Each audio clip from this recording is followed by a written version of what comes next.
And good morning, friends. Um, if you've read the background story about my Earthcare ministry that was sent out, or you've watched any of the climate justice films focused on Maine activists and solutionaries that I produced, you know that I've been on a journey that has been fed and led by stories. Preparing for today, I've thought of many ways that has been an undercurrent propelling me along. The Quaker phrase that spoke to me 50 years ago when I started attending a friends worship group, now Mid-Coast Friends, it still resonates with me as I seek to live by the Spirit. That phrase is let your life speak. To me, this is another way of expressing the biblical admonition, do not hide your light under a bushel, but rather put it on a candlestand. And stories are where we connect with one another at the heart and spirit level. There, our lives speak. Sometimes, though, no words or even human presence are needed. For example, to me, a rooftop solar panel display tells a story, speaks to the residents' values, is a light shining on a candle stand, is a beacon of hope for the future. Years ago, living in Ann Arbor, Michigan, and working with a crisis center where I founded and directed a shelter for homeless families, our homelessness coalition of 5 shelters came together to put a face on the issue of homelessness. We gathered stories from our homeless neighbors and created a poster with a compelling graphic depicting the faces of homelessness. The stories and poster became seeds for action, sprouting local affordable housing and job solutions that came from previously unengaged sectors of the community. Years later, the Maine Council of Churches, where I was the Environmental Justice Program Director for nearly 2 decades, partnered with several homeless people and their advocates to create a traveling theater troupe made up of homeless people who developed their personal stories into short plays. The troupe performed Hear Our Stories, Know Our Names in congregations and other venues across the state. After the play, the actors and the audience usually sat together over a meal and had conversations about the stories.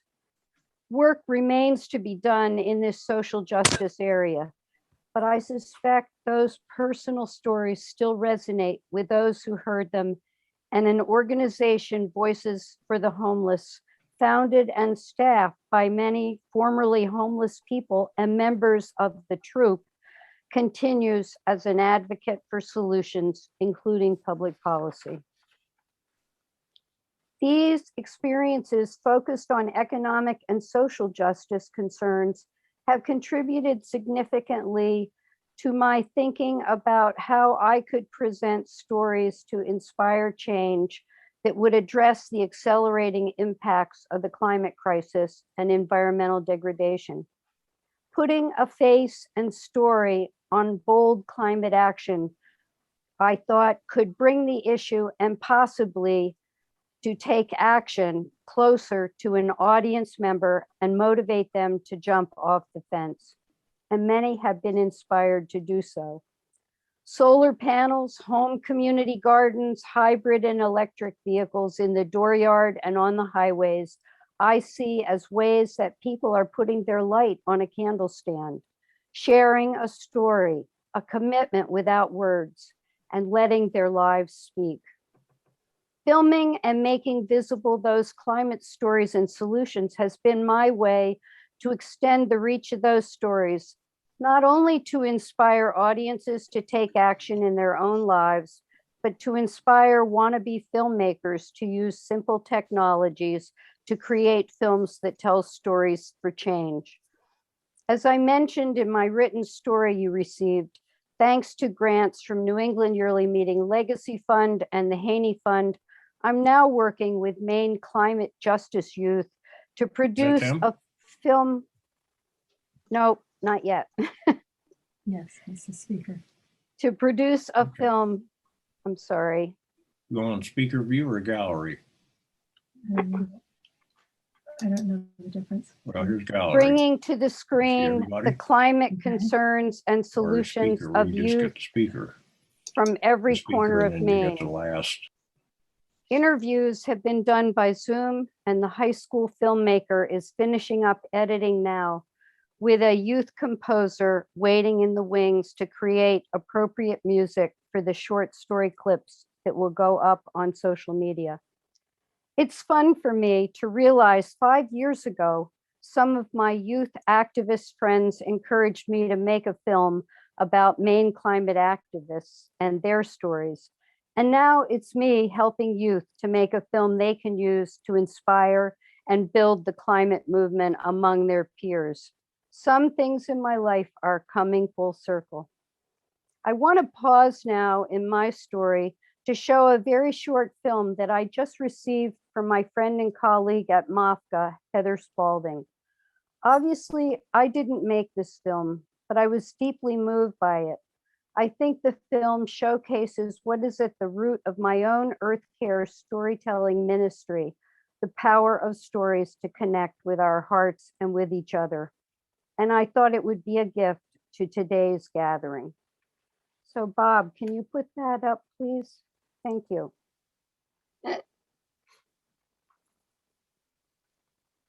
So could you take me to one of your favorite trees? Oh, that's a hard one because there are some really great favorite trees in here, but I will, being, I'll be 75 on Sunday, so I'm going to take you to some of the older trees, if that's all right.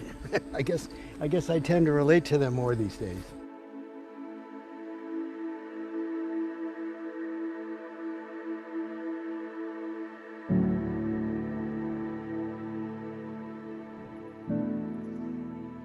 And this tree is about 150 years old. And I just have a lot of respect for trees of this height, of this girth, of this age, of this species. And what's really interesting about this tree is that down there where we just came up from, there was a sawmill. And it's really interesting to me that the tree wasn't cut down to go through the sawmill. For some reason they left it. And they left that pine too, and they left that pine over there too. So there must have been some kind of sense of responsibility. Maybe you leave some of the best. We bought this farm in this fall of 1973. One day, a team of horses showed up with a sled, and I just fell in love with the whole thing. I just loved being in the forest, the horses coming in, and they hook onto the log and they lean forward and they pull this enormous amount of weight, and steam coming out of their nostrils. In the summertime, there's sweat pouring off their back. It's very physical. It's powerful stuff. How did I value these trees? I could walk up to a tree like this, and all I would see on the tree is dollar signs. Like, oh, this tree right here, that first 16-foot log, that's going to bring you $110. And the other one, before you get to the branches, that's going to give you about $80. So there's $190. About 10 years ago, I went into the forest and all the dollar signs were gone. I all of a sudden had learned these trees, our trees and everybody else's trees in Maine today, are capturing and storing 70% of all the polluted gases that we're putting out into the atmosphere, primarily CO2. 70%. And we're gonna go all the way around here, and that's at 88. We have to divide that by pi, which is 3.1417, 28 inches of diameter. And once you have the diameter, you go to this sheet that you will be able to access online at our website, and you go across and you find 4,118 pounds of carbon. If you drove your car from Portland, Maine to Los Angeles, California, and back again, this tree would be offsetting the carbon release of that entire trip. Strong winds combining with record heat and dry conditions, fueling at least 25 large wildfires in California alone. I have grandchildren now that visit. We go for a walk here in the forest, and I see the trees as providing for these children's future. Want to climb the ladder? Oh, it leads to the top of that tree. We're going to have to start managing them differently. We're going to have to start radically cutting less and being really careful about the trees that we cut, because these are the guards at the door.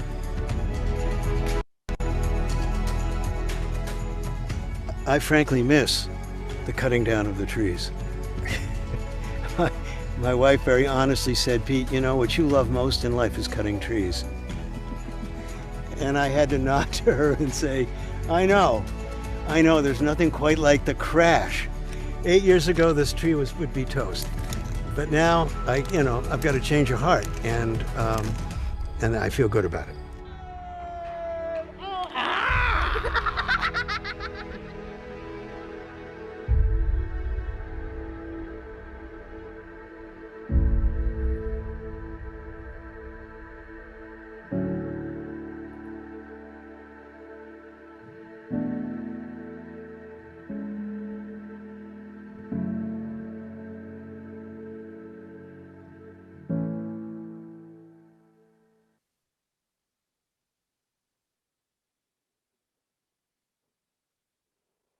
Thank you, Bob. While I relate to Peter Haggerty, as we are about the same age and grandparents, it is the old guard trees on his farm whose story spoke deeply to me. If you have read the book, The Hidden Life of Trees by Peter Wolben, you know that these grandparent trees, even when cut down and just a stump remains, they continue to provide the life-sustaining elements to their offspring, as well as to future generations of all beings. They are the lungs of the earth. At this stage in my life, I am thinking, what can I do? I guess listening to Jay, I want to think also, how can I be, that will continue to nurture the generations that are yet to come after me. And this has brought me to my latest nearly full-time Earthcare activism, leading and advocating for an environmental rights amendment to the Maine Constitution, the Pine Tree Amendment.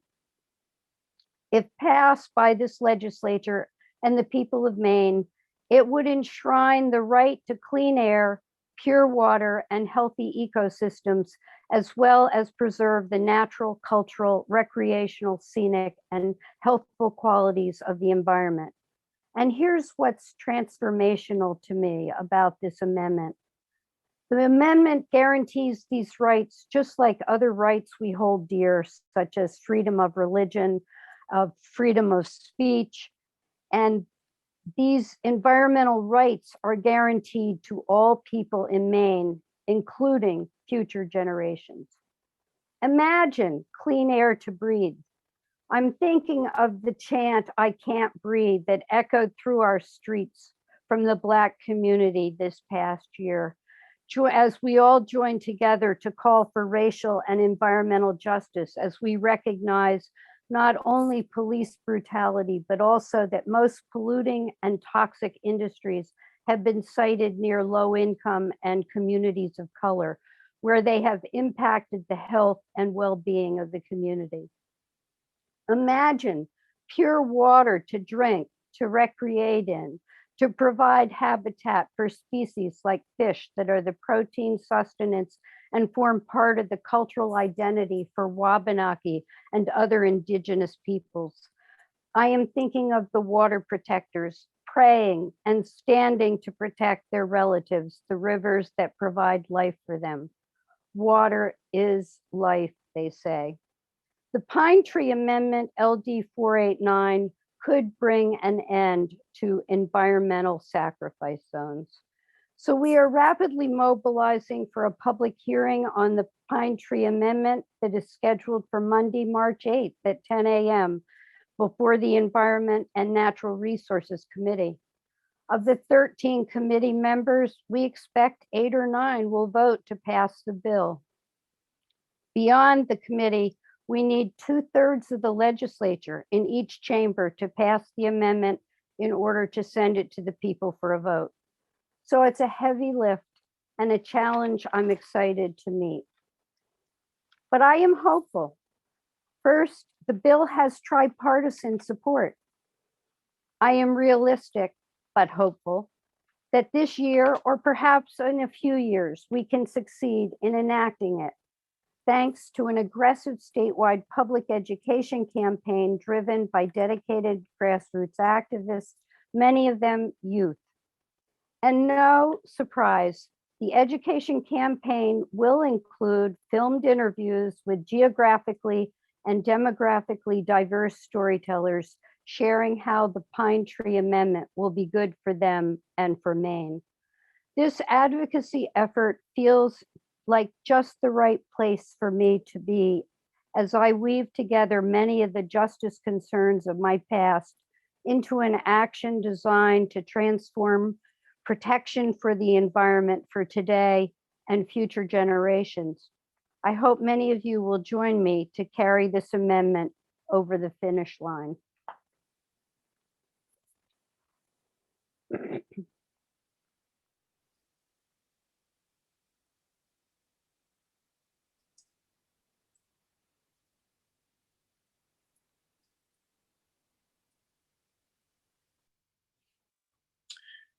Jay and Peter and Andy, thank you so much for those really powerful and eloquent sharings. I know they spoke to each of us in really compelling but different ways. And we have a time now to go into breakout rooms for people to start processing and discerning what they're hearing, both in these talks, but in their own lives.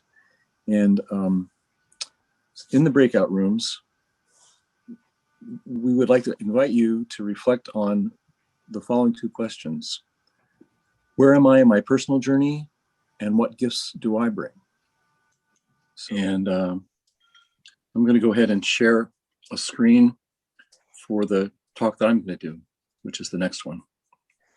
And then after that, we'll have, again, an opportunity for sharing through breakout rooms and finally worship.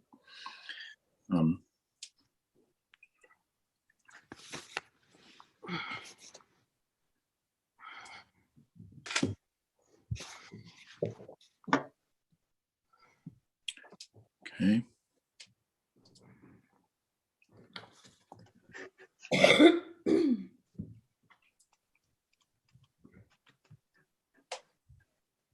Okay. So I'm sorry. Try this again here.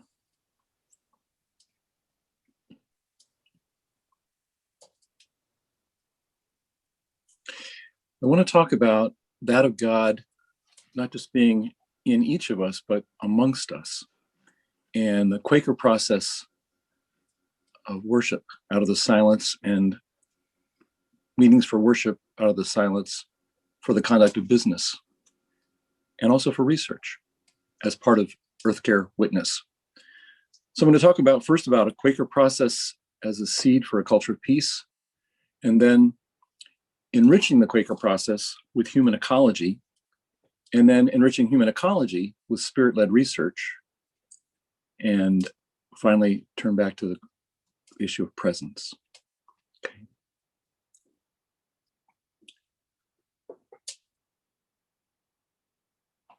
I've been long taken by a quote from Gandhi in which he says that civilization is not an incurable disease, but we should always remember that the English people are currently afflicted by it. What's the logic of the dominant culture in which we live, with which we are diseased?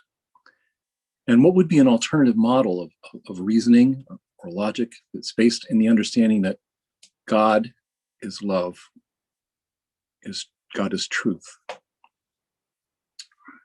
In our dominant culture, peace is obscured by categories of conflict that are central to the way we understand the economy, the legal system, all of our human interactions. The core metaphor for this vision of the world that's dominant is that it's as though there's two islanders and only one coconut, and they both want it. And everything else, art, religion, politics, is just more coconuts and more people to fight over. But there's a different kind of core metaphor for a different kind of culture and civilization that we could have. It's the metaphor of birth. In birth, there's struggle, there's pain, there may even be death, but there's no conflict.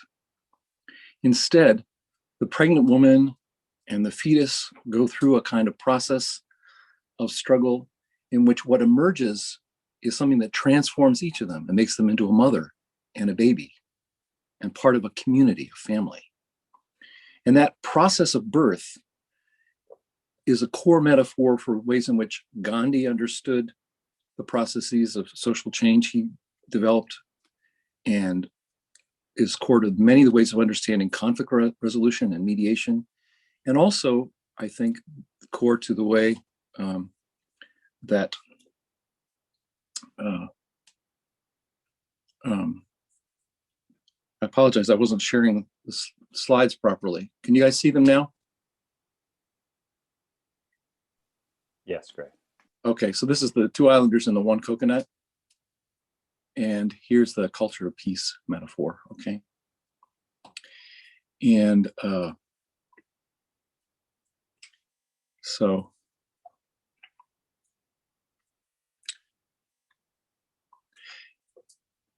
it's also, I think, central to the way that I understand the Quaker process. And I think of it as involving kind of 5 stages or steps. They can come in different forms, but I find them useful to distinguish in thinking about the process. An initial part of it is centering down, entering the silence. Friends bring lots of different forms of meditation to their practice, but almost all of us go through an experience of typically the first 15 minutes or so of meeting, of kind of letting go of the everyday and entering in to a deeper listening for leadings from the divine. But then there's a second stage where we get addressed by, we hear a call, we get leadings, concerns that we share with each other in a kind of group mysticism that's distinctive of friends. And once we get addressed by a concern, then we start to try and sort it out, to go through a third step of gathering consensus or seeking clearness, seeking unity. It's a learning process. But through that learning, which can involve experiment and practice and reading and dialogue, we aim to try and reach clearness, which has a kind of compelling character. The way in which the clarity of Martin Luther King Jr.'s "I Have a Dream" speech had for many a compelling character. One that could compel us not only to be clear, but to act, to bear witness, which I see as a kind of 5th step in this process that we're going through all the time. In this process, a key challenge is to include love, not just of our neighbors, but of our enemies. And instead of the golden rule that people often speak of, to love your neighbors, I think we really need to think in terms of a rainbow rule in which we do unto others as they would have you do unto them. But in doing this, we need to take all the others into account, not just do what one person or a second wants. And also, in collaboration with them, we have to go through a process of seeking where we don't just turn the other cheek passively to do as they say, but we cling to truth and hold each of them and all of us to account to be just and peaceful for our own benefit and betterment through nonviolent processes of satyagraha. So just one further point about that. In Climate Witness, when we're dealing with people who may be resisting to it, I think it's not just a matter of saving the climate, it's also a matter of trying to redeem our relations with other people and their relationships with the truth, to love them by helping them to do what's right. I think that this Quaker process can be enriched in a variety of ways. And for me, teaching at College of the Atlantic, a school for human ecology, I've explored ways of enriching it through what we call human ecology. What is it? Well, an initial definition would be the study of relations between humans and their natural and social environment. But studying them how? Traditionally, liberal arts schools prepare people in a single discipline as experts, where they know more and more about less and less until you finally know, once you get your PhD, practically everything about almost nothing. And then you get put in charge of something. If you're lucky and you've studied managerial science, like Bob McNamara, you might be put in charge of running a motor company or a war or a World Bank. And this, I believe, is a major part of how we've arrived at the 6th great extinction and our climate crisis. Through faulty models of knowledge and education and professional meritocracy. It's like the story with the elephant and the blind men who were asked by the king to describe it. And one saw a wall as he pressed against the side of the elephant, another a tail, and so on. What for us is the elephant in the room with Earthcare Witness? And how can we integrate all the different stories that we need to understand it?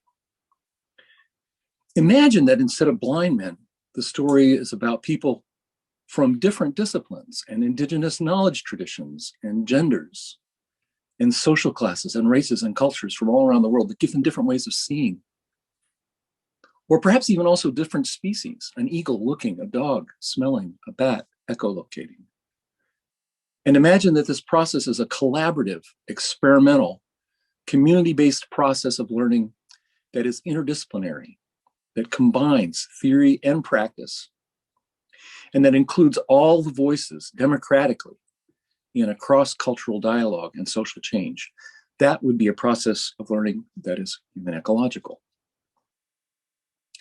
And people at College of the Atlantic attempt to do this, as they do at lots of other schools around the state, at high schools and colleges as well.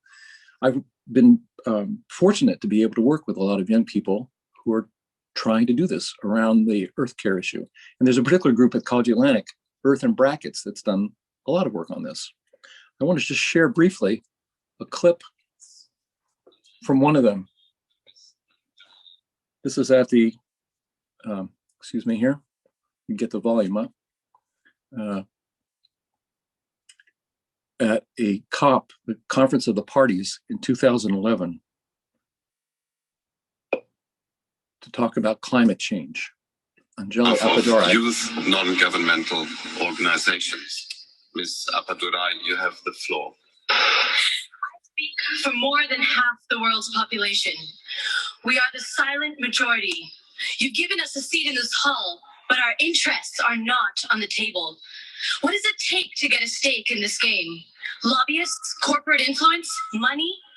You've been negotiating all my life. In that time, you've failed to meet pledges. You've missed targets and you've broken promises. So for me, that video clip is very powerful. You know, one of the things it brings to mind, for example, is people like Greta Thunberg, where young people can speak with a very powerful voice as individuals.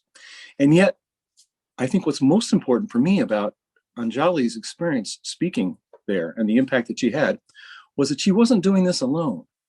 Actually, that speech got crafted. That phrase, you know, you've been negotiating all my life, got crafted by a group of young people, included in the photos here, who had been collaborating together to think about the problem that they're facing going into the future. They're helped by teachers. Ken Klein, and this is a picture of Professor Doreen Staminsky, who's been a kind of a key leader in all this at the college. But one of Doreen's really important gifts is that she doesn't try and teach as, a sage on the stage. She's instead a kind of guide on the side, and continually turning students back to look to themselves to try and find guidance and solutions and to lead themselves. It's a little bit like a model of leadership in social movements. Some of you may have seen in a short video that Derek Savers has done as a TED Talk, where it starts with one individual dancing to create a dance movement, and then a second joins, and then more and more, until finally you have a big party. But what Derek notes is that a key step in this process is when the second person joins. Suddenly then you start to have a movement. And it's really important that the initial leader view them in a kind of equal way, so that you have really a group of follower leaders and leader followers. And that's how leadership and how social movements and how action come. The students at COA have been really inspiring, working not only at global levels, at conferences every year, like the Rio Plus 20, where they made protest as well as lobby, but then also at local levels in the context of the school itself, where they're working on single-use plastics, or in the town of Bar Harbor, where they got a climate emergency declaration passed and follow up to try and have the town address the climate emergency in a wide variety of ways. And they also do it through their schoolwork and feeding into all this. This is an example of a paper by Anya Wright, who, in a course on social change strategies, developed a strategy document for the Maine Youth for Climate Justice, which she was working with and had been collaborating with members of them in lobbying, for example, for a renewable energy bill and for a governor's climate change council. In doing those kinds of things and being effective in lobbying at the town level and state level, one of the things that's really striking to me is that students can often be successful reaching out to people that are across the aisle, people who have really different views, fishermen who resist even using the phrase climate change, for example. And they do it because they come as learners, and so they're viewed as legitimate partners in a dialogue. And they can find common ground even with extreme opponents. This role of learner is really important, I think, in enriching our idea of what Quaker process is about and social change.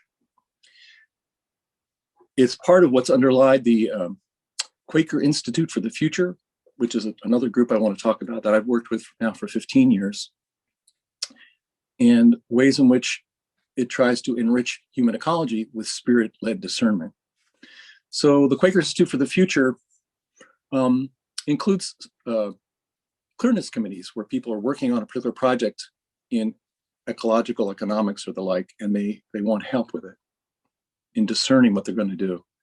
And summer research seminars that are held every year where people share projects, and also ongoing circles of discernment that lead to books of different kinds. But guiding all these is this attempt to experiment with Quaker process in the context of applied research. So we actually are having meetings for worship for the conduct of research that use the skills and practices of meetings for worship for the conduct of business that Quakers have been honing for a very long time. And out of this has come a variety of very useful books. And one of them by Robert Bruniger, for example, Energy Choices, a number of you may know, has lots of concrete examples and information and strategies for working at the individual and small group and community level on climate change sorts of issues.